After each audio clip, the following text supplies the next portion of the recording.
नमस्कार प्रिय दोस्तों, स्वागत है आप सभी का अपने YouTube channel English by JP Maurya के इस नए वीडियो लेक्चर में। जैसा कि हम लोगों ने पिछले वीडियो में नॉन फिनिट वर्ब के पार्ट्स मतलब बोला जाए अगर तो इंफिनिटिव, पार्टिसिपल और जिरंड को अच्छी तरह से पढ़ लिया था। उस वीडियो में आप लोगों से बताया गया था कि आगे का पार्ट आप लोगों को पढ़ाया जाएगा। तो आगे का पार्ट जो आप लोगों का होता है सेंटेंस का, वो आता है आप लोगों का ऑब्जेक्ट। थोड़ा सा एक बार आप लोगों को सेंटेंस की एक छोटी सी क्लिप दिखा दी जाए। इस सेंटेंस में क्या क्या मैं पढ़ा रहा हूँ, कैसे कैसे, उसके बाद फिर क्या पढ़ाया जाएगा। जैसे आप लोगों के सामने मैं एक सेंटेंस पेश कर रहा हूँ। मान लीजिए आपके पास ये सेंटेंस है। पहला सेंटेंस मैं राइट कर रहा हूँ, जैसे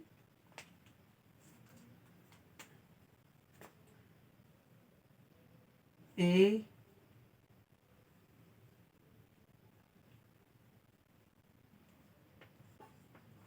the first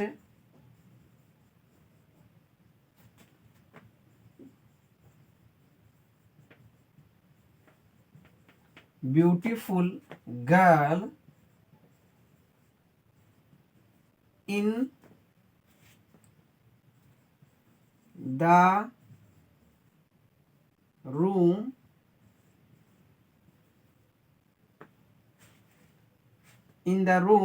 the first girl in the room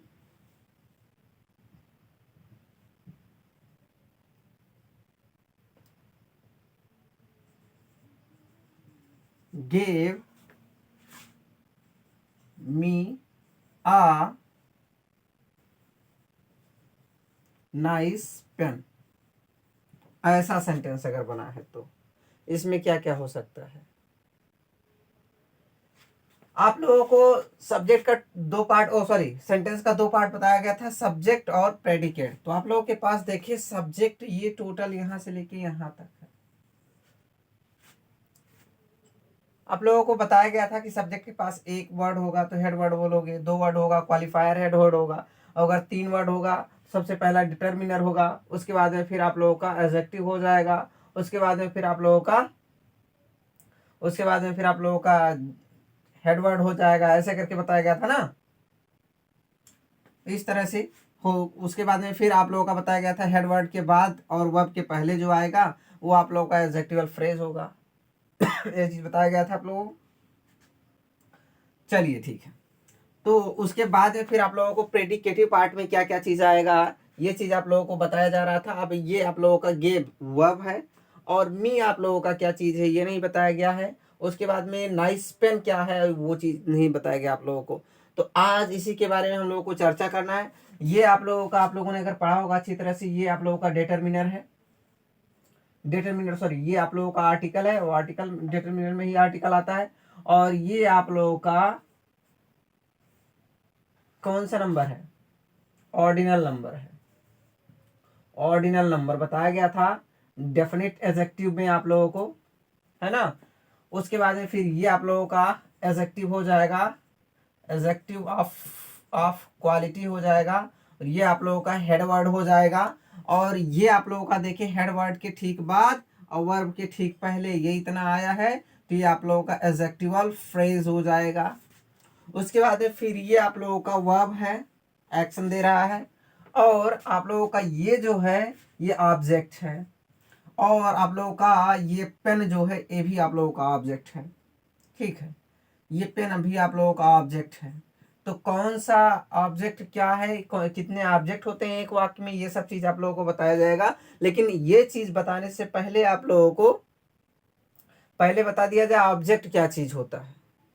चलिए देखें, ये तो रहा आप लोगों का पिछला जानकारी जो था। सेंटेंस में कितनी चीजें होती हैं ये हमारा बताने का मतलब है। सेंटेंस का आप लोगों का लास्ट पहलू चल रहा है। इसे बताने के बाद आप लोगों के सेंटेंस में कुछ नहीं बचेगा, कॉम्प्लीमेंट बचता है। तो कॉम्प्लीमेंट आप लोगों को पहले ही बता दिया गया है। चलिए हम बात कर रहे हैं किसके बारे में, ऑब्जेक्ट के बारे में। What is object? If anyone asked to you that what is object, then you can reply that look at the board. जैसे आप लोगों के पास ऑब्जेक्ट है, ऑब्जेक्ट कोई पूछेगा व्हाट इज ऑब्जेक्ट, तो आप लोग इसका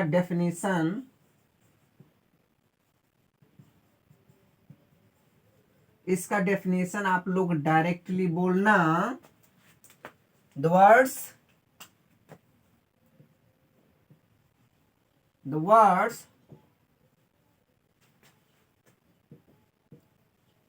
that receive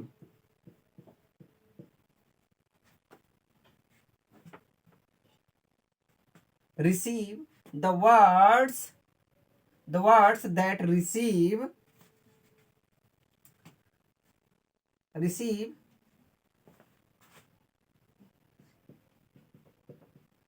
action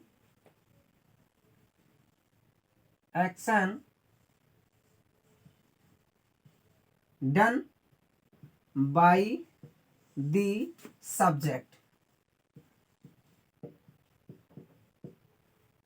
The words that receive the action.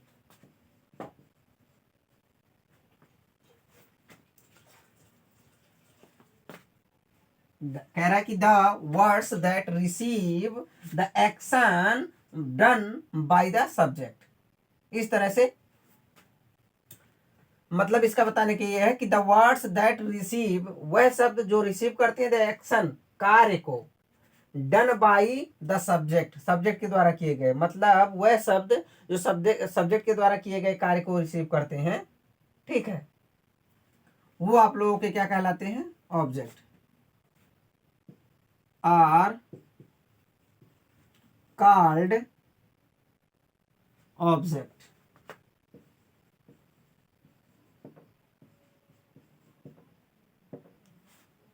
ये आप लोगों का ऑब्जेक्ट होता है। The words that receive the action done by the subject are called object. वह शब्द जो सब्जेक्ट के द्वारा किए गए कार्य के एक्शन को जो रिसीव करते हैं, मतलब सब्जेक्ट ने क्या काम किया है, जिसका प्रभाव उसके ऊपर पड़ता है, सब्जेक्ट के काम का प्रभाव जिसके ऊपर पड़ता है, वही ऑब्जेक्ट कहलाता है। कुछ उदाहरण आप लोगों को दिखाया जाए। जैसे आप लोगों के पास है, मान लीजिए पहला सेंटेंस, ही ईट्स फूड। दूसरा सेंटेंस, राम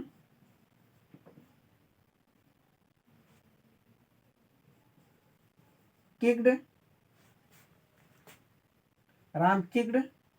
ऐसे देखें, राम बीट मी, ऐसा। तीसरा सेंटेंस आप लोगों के सामने है,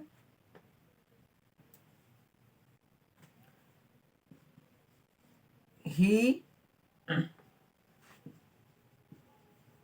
रीड्स अ बुक, ऐसा दिया है। अब कह रहा है ही ईट्स फूड, वो खाना खाता है। तो यहां पर ही जो काम कर रहा है, ही खाने का काम कर रहा है, तो किसके ऊपर उसका असर जा रहा है, फूड के ऊपर जा रहा है ना, फूड को ही खा रहा है ना,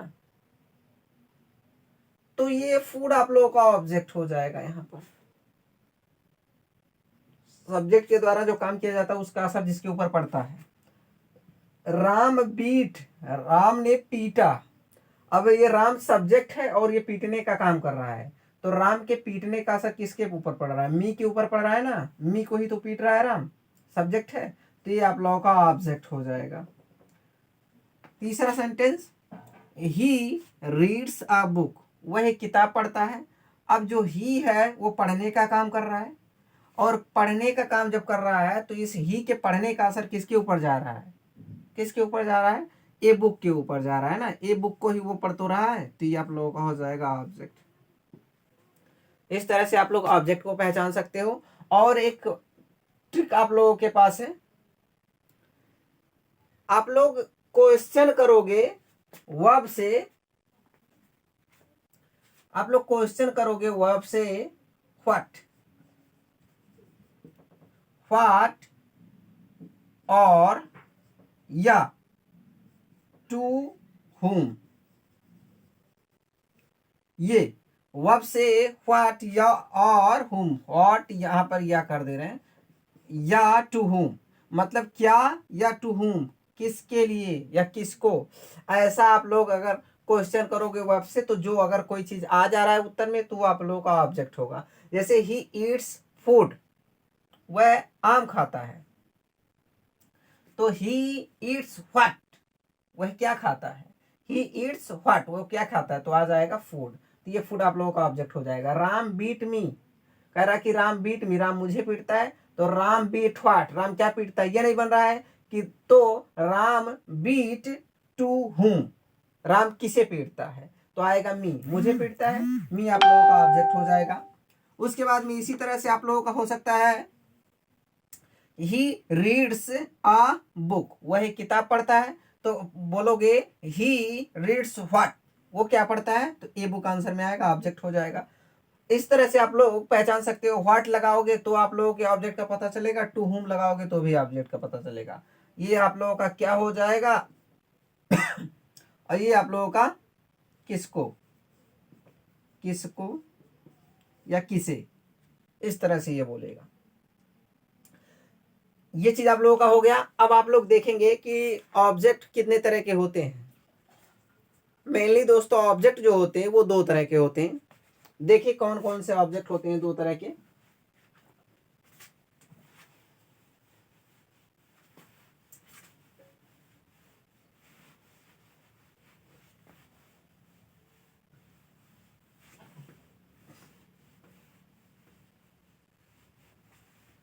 ऑब्जेक्ट दोस्तों दो तरह के होते हैं। कौन कौन से होते हैं, एक आप लोगों के पास डायरेक्ट ऑब्जेक्ट होता है और एक आप लोगों के पास इनडायरेक्ट ऑब्जेक्ट होता है।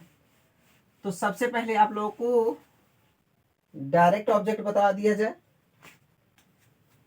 ऑब्जेक्ट का जो सबसे पहला पार्ट होगा वो आप लोगों के पास होगा डायरेक्ट ऑब्जेक्ट। डायरेक्ट ऑब्जेक्ट, ये डायरेक्ट ऑब्जेक्ट आप लोगों के पास होगा, ठीक है। अब डायरेक्ट ऑब्जेक्ट के बारे में अगर कोई आप लोगों से पूछेगा व्हाट इज डायरेक्ट ऑब्जेक्ट, तो आप लोग इसका डेफिनेशन दे सकते हो।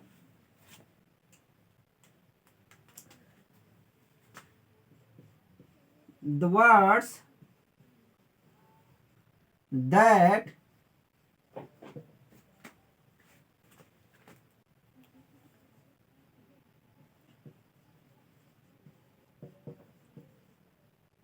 affected, the words that affected by the subjects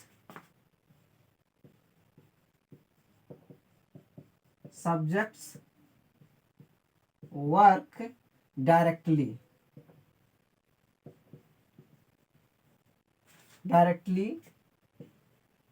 are called direct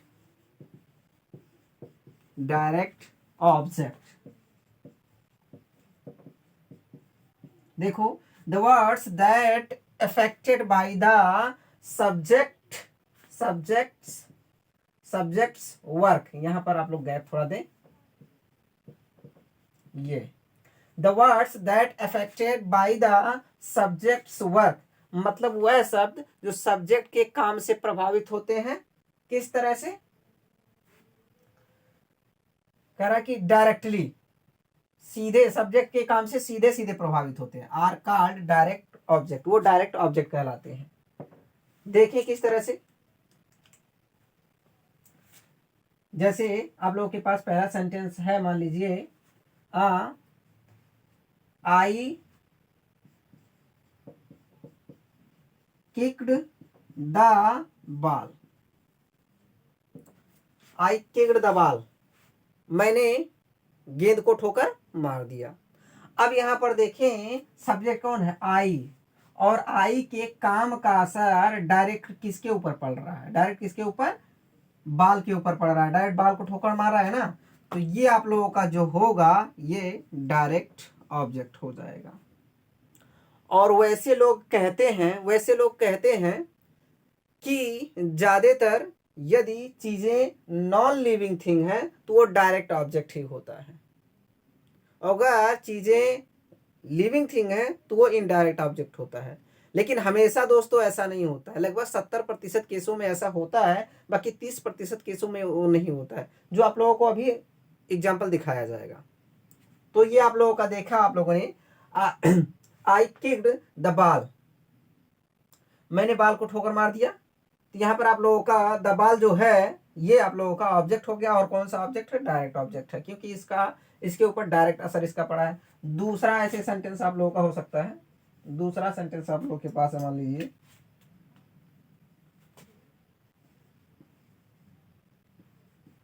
Rita place hockey, Rita place hockey, Rita hockey खेलती है। अब ये रीता जो है आप लोगों का सब्जेक्ट है और ये खेलने का काम कर रही है। अब रीता के खेलने का काम जो हो रहा है वो किसके ऊपर पड़ रहा है, हॉकी के ऊपर। तो यहाँ पर हॉकी आप लोगों का क्या हो जाएगा, डायरेक्ट ऑब्जेक्ट हो जाएगा। वैसे दोस्तों एक बात आप लोगों को बताया जाए, लगभग लगभग जब वाक्य में एक ऑब्जेक्ट होता है तो शायद लगभग लगभग वो डायरेक्ट ऑब्जेक्ट ही होता है। ठीक है, अब जैसे तीसरा सेंटेंस हमने राइट किया, मान लीजिए आप लोगों के लिए यहां पर तीसरा सेंटेंस, ही अब्यूज्ड मी, उसने मुझे गाली दिया।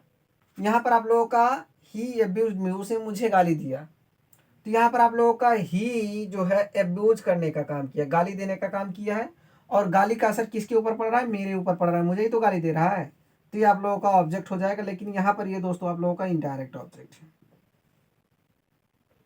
ठीक है, और अगर सेंटेंस में देखिए इस तरह का कोई वाक्य दे दिया, जैसे चौथा, माई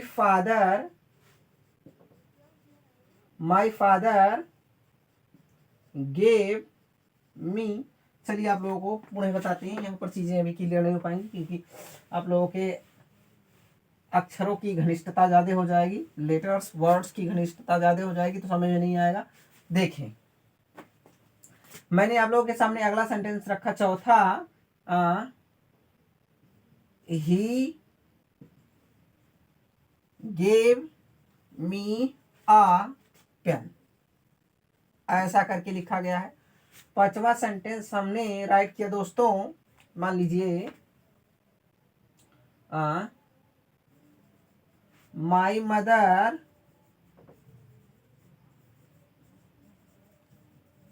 bought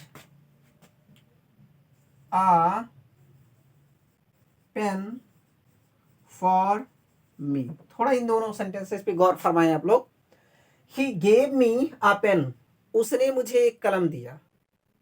अब यहां पर देखें, जो ये ही है, ही गेव मतलब ही देने का काम कर रहा है, और देने का जो असर है वो किसके ऊपर पड़ रहा है, मी को दिया जा रहा है, तो मी के ऊपर भी पड़ रहा है, और दिया जा रहा है कि देने का काम क्या कर रहा है, क्या चीज हो रहा है, ए पिन देने का काम हो रहा है, इसके ऊपर भी आ रहा है। तो यहाँ पर आप लोगों के पास दो दो ऑब्जेक्ट हो गए। तो आप लोग कैसे पहचानेंगे कौन सा डायरेक्ट है कौन सा इनडायरेक्ट है। आप लोगों को डायरेक्ट ऑब्जेक्ट तो बताया ही जा रहा था, यदि एक मिल रहा है तो लगभग लगभग हमेशा ही डायरेक्ट ऑब्जेक्ट होता है, और अगर नॉन लिविंग थिंग है, एक लोग हैं, तो वो हमेशा आप लोगों का डायरेक्ट ही होता है। नॉन लिविंग थिंग है, अगर अकेला है, एक ऑब्जेक्ट है, तो वो डायरेक्ट ऑब्जेक्ट होगा, और लिविंग थिंग है तो वो इनडायरेक्ट ऑब्जेक्ट होता है। उसके बाद में देखिए, my mother bought a pen for me, मेरी माता ने मेरे लिए एक कलम खरीदा। अब यहाँ पर माई मदर जो है वो खरीदने का काम की है, क्या, एक पेन खरीदने का काम की है, और इनके खरीदने का जो असर है, ये जो खरीदने का जो असर है वो मी पे भी तो पड़ रहा है, मेरे लिए ही तो खरीदी है। तो दो दो ऑब्जेक्ट हो गए, तो कैसे पहचानेंगे भाई, चलिए मैं बताता हूं। और आप लोगों का जो ये डायरेक्ट ऑब्जेक्ट ये आप लोगों का हो गया। अब दूसरा आप लोगों को जो बताया जाएगा वो इनडायरेक्ट ऑब्जेक्ट बताया जाएगा। उसके बाद में फिर आप लोगों को इन दोनों के बीच में डिफरेंस बताया जाएगा कि क्या डिफरेंस होता है।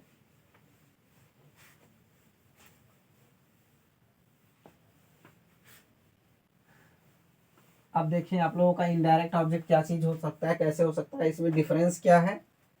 इनडायरेक्ट ऑब्जेक्ट, दूसरा आप लोगों का है इनडायरेक्ट ऑब्जेक्ट। Indirect object.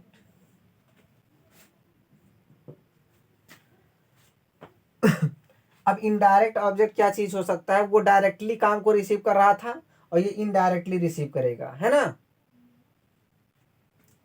तो ये आप लोगों का डेफिनेशन नहीं तैयार हो सकता है। The words that receive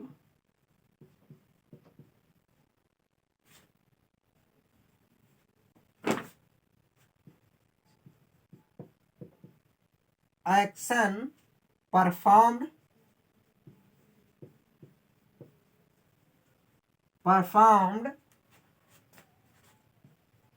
by the subject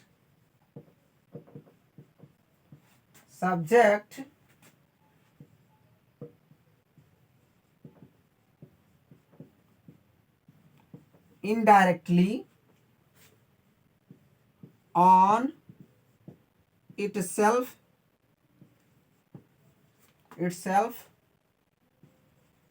are called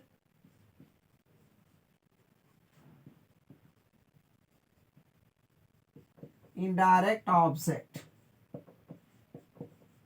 ये देखें दोस्तों, the words that receive मतलब वह शब्द जो प्राप्त करते हैं action performed by the subject, मतलब सब्जेक्ट के द्वारा किए प्रदर्शन का मतलब कह रहा है कि एक्शन परफॉर्म्ड मतलब कार्य का प्रदर्शन किए गए बाय द सब्जेक्ट कर्ता के द्वारा, अर्थात कह रहा है कि the words that receive action performed by the subject मतलब वह शब्द जो कर्ता के द्वारा किए गए कार्य का प्रदर्शन करते हैं बाय, कह रहा कि इनडायरेक्टली मतलब आंतरिक रूप से, कह रहा कि इनडायरेक्टली मतलब अप्रत्यक्ष रूप से, ऑन इटसेल्फ स्वयं पर ही, आर कॉल्ड इनडायरेक्ट ऑब्जेक्ट, वो इनडायरेक्ट ऑब्जेक्ट कहलाते हैं। अर्थात कह रहा है, फिर से एक बार देख लें आप लोग, फिर से आप लोग देख लें एक बार, फिर से देखें इसको, रिवाइज कर लें आप लोग, फिर से एक बार देख लें। कह रहा कि the words that receive action performed by the subject मतलब वह शब्द जो सब्जेक्ट के द्वारा परफॉर्म किए गए एक्शन को रिसीव करते हैं और किस पर, कह रहा कि इनडायरेक्टली अप्रत्यक्ष रूप से, ऑन इटसेल्फ स्वयं पर ही मतलब वाक्य में वह शब्द होते हैं जो कर्ता के द्वारा किए गए कार्य को इनडायरेक्ट रूप से रिसीव करते हैं, ठीक है, वो इनडायरेक्ट ऑब्जेक्ट कहलाते हैं। ठीक है, देखें जैसे आप लोगों के पास सेंटेंस हो सकता है कोई, पहला सेंटेंस आप लोगों के पास आ रहा है, हमने लिखा था he gave me uh pen. आप देखें, he gave me uh pen, उसने मुझे एक कलम दिया। यहां पर आप लोगों का ये जो है इनडायरेक्ट ऑब्जेक्ट है, और ये आप लोगों का डायरेक्ट ऑब्जेक्ट है। ठीक है, अभी बता रहे हैं कैसे पहचान सकते हैं। और दूसरा सेंटेंस आप लोगों के सामने है जैसे माई फादर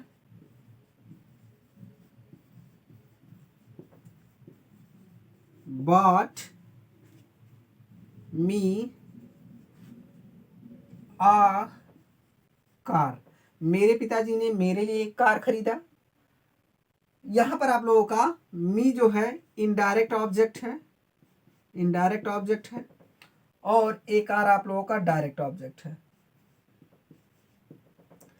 तो आप लोग कैसे बता पाएंगे कि आप लोगों का ये क्यों इनडायरेक्ट ऑब्जेक्ट बन रहा है, ये डायरेक्ट ऑब्जेक्ट बन रहा है, ये इनडायरेक्ट ऑब्जेक्ट बन रहा है और ये डायरेक्ट ऑब्जेक्ट बन रहा है। तो सुने आप लोग वर्ब से यदि व्हाट प्रश्न कर रहे हैं, यदि वर्ब से आप लोग व्हाट प्रश्न पूछेंगे तो ये डायरेक्ट ऑब्जेक्ट देगा। और यदि वर्ब से आप लोग टू whom अगर वर्ब से whom से पूछेंगे तो ये इनडायरेक्ट ऑब्जेक्ट देगा। जैसे देखें, एक चीज अभी आप लोगों को एक ट्रिक और दूंगा, शायद ये ट्रिक आप लोगों को किसी ने ना दिया हो। ये ट्रिक आप लोगों को दिया होगा किसी ने, लेकिन जो मैं बताने वाला हूं अभी वो ट्रिक शायद किसी ने ना दिया हो। चलिए देखिए क्या हो रहा है। He gave me a pen, उसने मुझे एक कलम दिया। ही गेव व्हाट उसने क्या दिया, तो आएगा ए पेन, एक कलम। तो ये आप लोगों का ये व्हाट जो है किसे बताता है, व्हाट जो आप लोगों का होता है ये डायरेक्ट ऑब्जेक्ट को बताता है, और जो whom होता है ये आप लोगों का इनडायरेक्ट ऑब्जेक्ट को बताता है। तो ही गेव व्हाट, उसने क्या दिया, ही गेव व्हाट उसने क्या दिया, ए पेन। तो ये आप लोगों का डायरेक्ट ऑब्जेक्ट हो जाएगा। अब ये इनडायरेक्ट ऑब्जेक्ट को बताता है, तो ही गेव टू हिम, उसने किसे दिया, तो आएगा मी, मुझे दिया। तो मी आप लोगों का जो होगा इनडायरेक्ट ऑब्जेक्ट हो जाएगा। बात क्लियर, कोई दिक्कत नहीं। दूसरा सेंटेंस देख लो, माई फादर बॉट, तो आप लोग पूछोगे कि माई फादर बॉट व्हाट, मेरे पिताजी ने क्या खरीदा, तो आएगा अकार। एकार आप लोगों का जो हो जाएगा ये डायरेक्ट ऑब्जेक्ट हो जाएगा, व्हाट बोलता है डायरेक्ट ऑब्जेक्ट के लिए। उसके बाद में फिर पूछोगे my father bought to whom, मेरे पिताजी ने किसके लिए खरीदा, तो आ जाएगा आप लोगों का मी, मेरे लिए खरीदा। तो ये आप लोगों का ये इनडायरेक्ट ऑब्जेक्ट हो जाएगा। इस तरह से आप लोग डायरेक्ट को और इनडायरेक्ट को पहचान सकते हो। एक चीज और, जिस पर काम का असर पहले पड़ेगा, अर्थात जो काम पहले हुआ रहेगा वो आप लोगों का डायरेक्ट ऑब्जेक्ट में आएगा। ये ट्रिक आप लोगों का बहुत बेहतर तरीके से काम करेगा।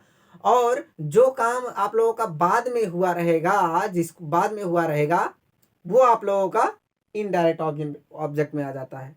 ये ट्रिक आप लोग भी फॉलो कर सकते हो। देखें, he gave me a pen, उसने मुझे एक कलम दिया। तो जरा आप लोग दिमाग लगाएं कि यहाँ पर ही जो है वो पहले कौन सा काम किया होगा, पहले मुझे देने का काम किया होगा कि पेन को पहले लेने का काम किया होगा। जब पेन को लेगा तभी तो मुझे देगा ना भाई।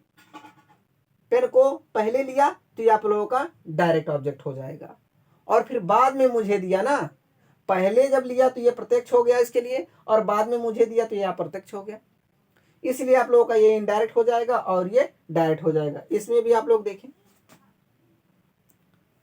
चले इसमें देखें, माई father bought me a car, मेरे पिताजी ने मेरे लिए एक कार खरीदा।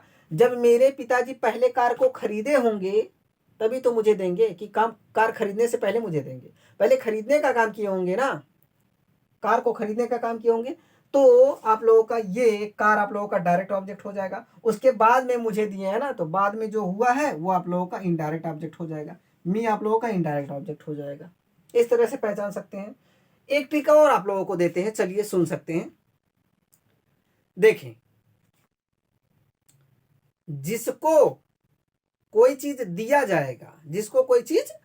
जाएगा वो आप लोगों का इनडायरेक्ट ऑब्जेक्ट होगा। जिसको दिया जाएगा वो इनडायरेक्ट ऑब्जेक्ट होगा, और जो चीज दिया जाएगा वो आप लोगों का डायरेक्ट ऑब्जेक्ट होगा, है ना। जिसको दिया जाए इनडायरेक्ट, जो दिया जाए डायरेक्ट। देख लेते हैं, he gave me a pen, उसने मुझे एक कलम दिया। अब देने का काम किसे हो रहा है, मी को दिया जा रहा है ना, तो मी आप लोगों का इनडायरेक्ट ऑब्जेक्ट हो गया। ये भी नियम फॉलो हो रहा है। और क्या दिया जा रहा है, ए पेन, तो ये आप लोगों का डायरेक्ट ऑब्जेक्ट हो जाएगा। ऐसे यहां पर भी आप लोगों का my father bought me a pen, मेरे पिताजी ने मेरे लिए एक कलम खरीदा। अब जो मेरे पिताजी हैं वो किसके लिए खरीदे हैं, मेरे लिए खरीदे, मुझे ही तो देना चाहते हैं, तो मुझे दिया जा रहा है कार जो है वो क्या हो जाएगा, इनडायरेक्ट ऑब्जेक्ट, वो इनडायरेक्ट ऑब्जेक्ट हो जाएगा। और क्या दिया जा रहा है, तो एक कार दिया जा रहा है, ये आप लोगों का डायरेक्ट ऑब्जेक्ट हो जाएगा। ठीक है, ये फिक्स नहीं करता मेरे दोस्तों, ये फिक्स नहीं होता है कि जो चीज हमेशा निर्जीव है वो डायरेक्ट ऑब्जेक्ट रहे और जो चीज सजीव है वो इनडायरेक्ट ऑब्जेक्ट रहे। नहीं, दोनों सजीव हो सकते हैं और दोनों निर्जीव भी हो सकते हैं, ऐसा भी हो सकता है। चलिए आप लोगों को कुछ एग्जांपल्स इस तरह के दिखाते हैं ताकि आप लोगों के पास कोई कंफ्यूजन ना रह जाए। मैं ये नहीं चाहता हूं कि स्टूडेंट्स कंफ्यूजन में वीडियो को देख करके चले जाएं और फिर पता चले वो समझ में नहीं आया, ऐसा बिल्कुल नहीं होने देंगे। देखें, आप लोगों के सामने हम दो उदाहरण पेश कर रहे हैं, दो एग्जाम्पल पेश कर रहे हैं, उससे आप लोग देखेंगे कि चीजें स्पष्ट हो जाएंगी। जैसा कि मैंने आप लोगों के सामने ये सेंटेंस रखा, जैसे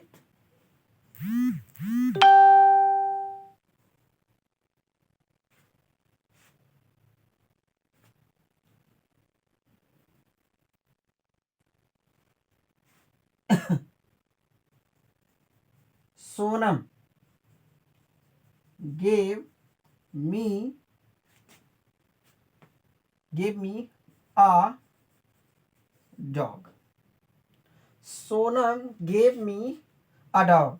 सोनम ने मुझे एक कुत्ता दिया, ऐसा आप लोगों के सामने है। उसके बाद में फिर आप लोगों के सामने दूसरा सेंटेंस आ सकता है ऐसे, दूसरा सेंटेंस आप लोगों के सामने आ जाएगा,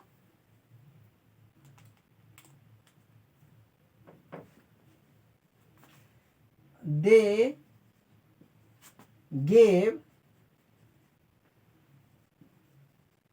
the nation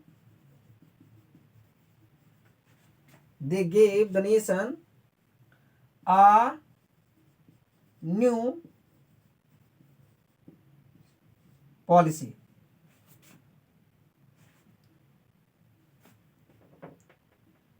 Policy, POLICY, policy. They gave the nation a new policy. उन्होंने राष्ट्र को एक नई नीति दी। अब थोड़ा ध्यान दें इन दोनों सेंटेंसेस पर, आप लोग गौर फरमाएं।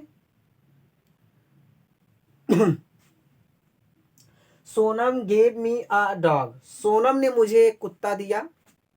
अब यहां पर देखें, मी जो है ये भी आप लोगों का इस लिविंग थिंग है, ये भी, इसके भी अंदर जान है, और जो डॉग है ये भी लिविंग थिंग है।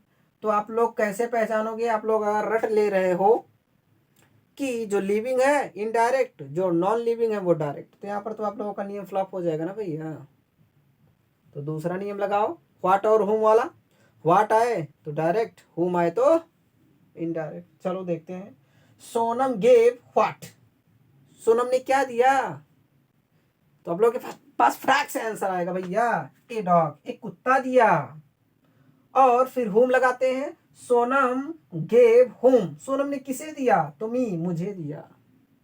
इनडायरेक्ट ऑब्जेक्ट करेक्ट है आप लोगों का, ये आप लोगों का इनडायरेक्ट ऑब्जेक्ट हो जाएगा, ये आप लोगों के पास डायरेक्ट ऑब्जेक्ट हो जाएगा, डायरेक्ट ऑब्जेक्ट हो जाएगा। और आप लोग अगला नियम भी लगा सकते हो, है ना, जिसको दिया जाए वो आप लोगों का इनडायरेक्ट, और जो दिया जाए वो direct. Sonam gave me a dog, अब किसको दिया गया? सोनम ने किसको दिया है? मुझे दिया है, मी को दिया है, तो मी आप लोगों का इनडायरेक्ट हो जाएगा। और क्या दी है? ए डॉग, कुत्ता दी है, तो ये आप लोगों का डायरेक्ट ऑब्जेक्ट हो जाएगा।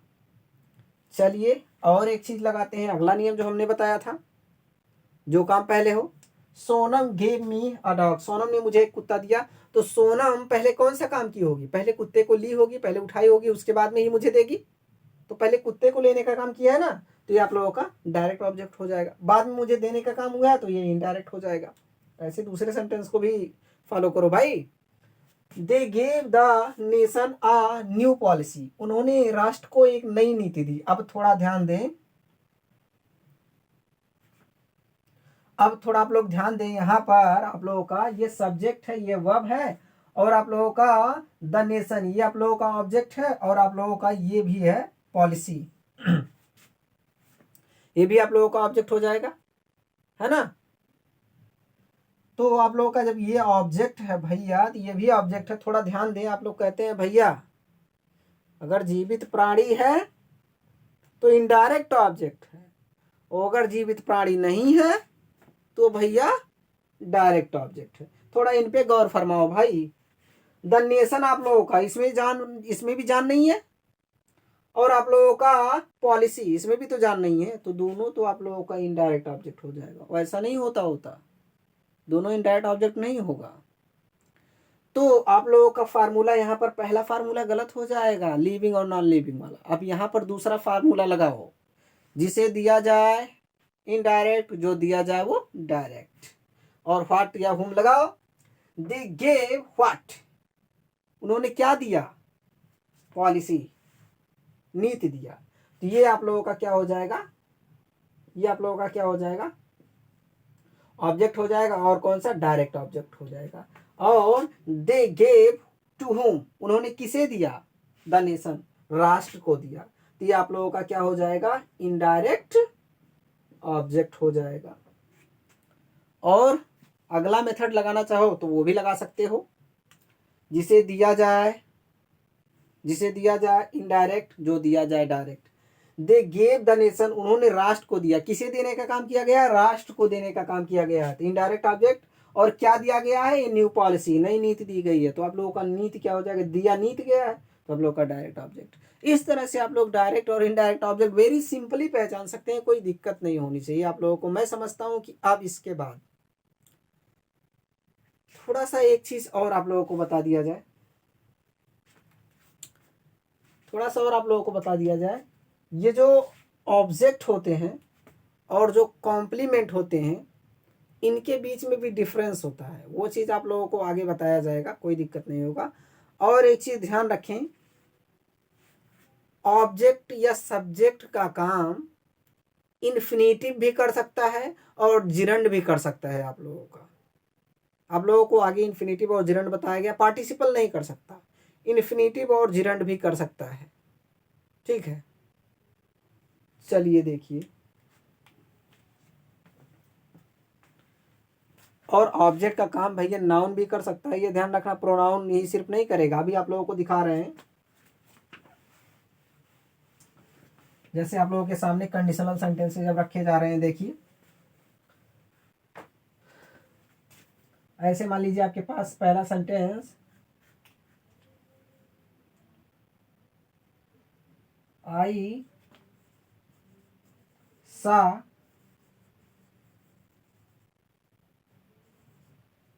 रोहन। दूसरा सेंटेंस मान लीजिए ऐसे लिख दिया आप लोगों ने, ही बीट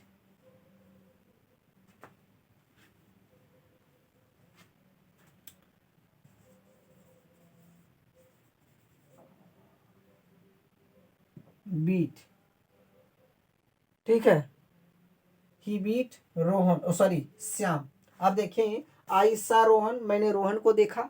आई सा हुम, टू हुम, मैंने किसको देखा, रोहन को देखा। ये आप लोगों का क्या हो जाएगा, इनडायरेक्ट ऑब्जेक्ट। ही बीट श्याम, उसने श्याम को पीटा। ही बीट टू हुम, किसको पीटा, श्याम को। आप लोगों का क्या हो जाएगा, ये इनडायरेक्ट ऑब्जेक्ट हो जाएगा ये, ठीक है। आप लोगों का ये भी नाउन है, ये भी नाउन है।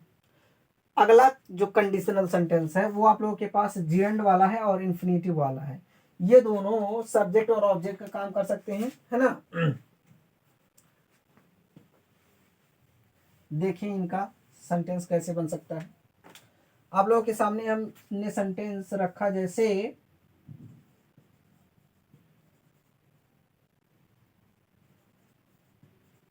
Swimming is good for our health. Swimming is good for our health मतलब तैराकी हमारे स्वास्थ्य के लिए लाभदायक है, तैराकी हमारे स्वास्थ्य के लिए अच्छा है। तो यहाँ पर आप लोगों का स्विमिंग जो है सब्जेक्ट का काम कर रहा है, आप लोग देख ही रहे हैं, सब्जेक्ट का काम कर रहा है। और स्विमिंग जो है ऑब्जेक्ट का भी काम कर सकता है। जैसे आप लोगों के सामने सेंटेंस रखा जा रहा है, दूसरा सेंटेंस, जैसे I like swimming. I like swimming, मैं तैराकी पसंद करता हूँ। अब अगर पूछोगे, आप लोग पूछेंगे, क्वेश्चन करेंगे आई लाइक हूँ, मैं किसे पसंद करता हूँ, तो आप लोगों का आंसर नहीं आएगा। लेकिन आई लाइक व्हाट, मैं क्या पसंद करता हूँ, स्विमिंग, तैराकी पसंद करता हूँ। आप लोगों का डायरेक्ट ऑब्जेक्ट ये हो जाएगा, डायरेक्ट ऑब्जेक्ट।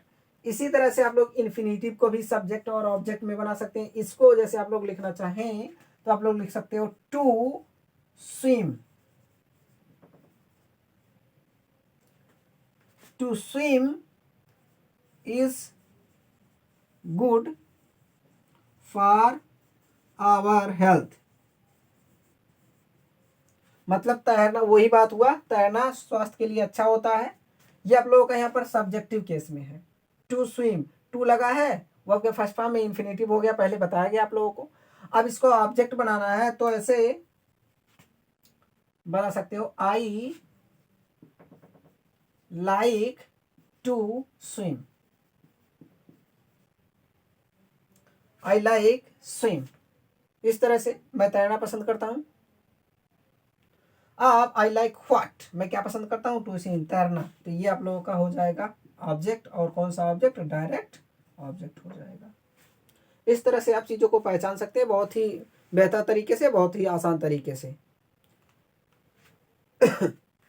इसके बाद फिर आप लोगों का कॉम्प्लीमेंट आता है, लेकिन कॉम्प्लीमेंट आप लोगों को बता दिया गया। आप लोगों के सेंटेंस का पूरा पार्ट खत्म हो चुका है दोस्तों, इसमें कोई संदेह नहीं है, पूरा पार्ट खत्म हो चुका है। उसके बाद में फिर अब आगे की चीज आप लोगों को अगले वीडियो में बताया जाएगा कि आप लोगों को क्या पढ़ाना है और क्या हम लोगों को अच्छी तरह से सीखना है।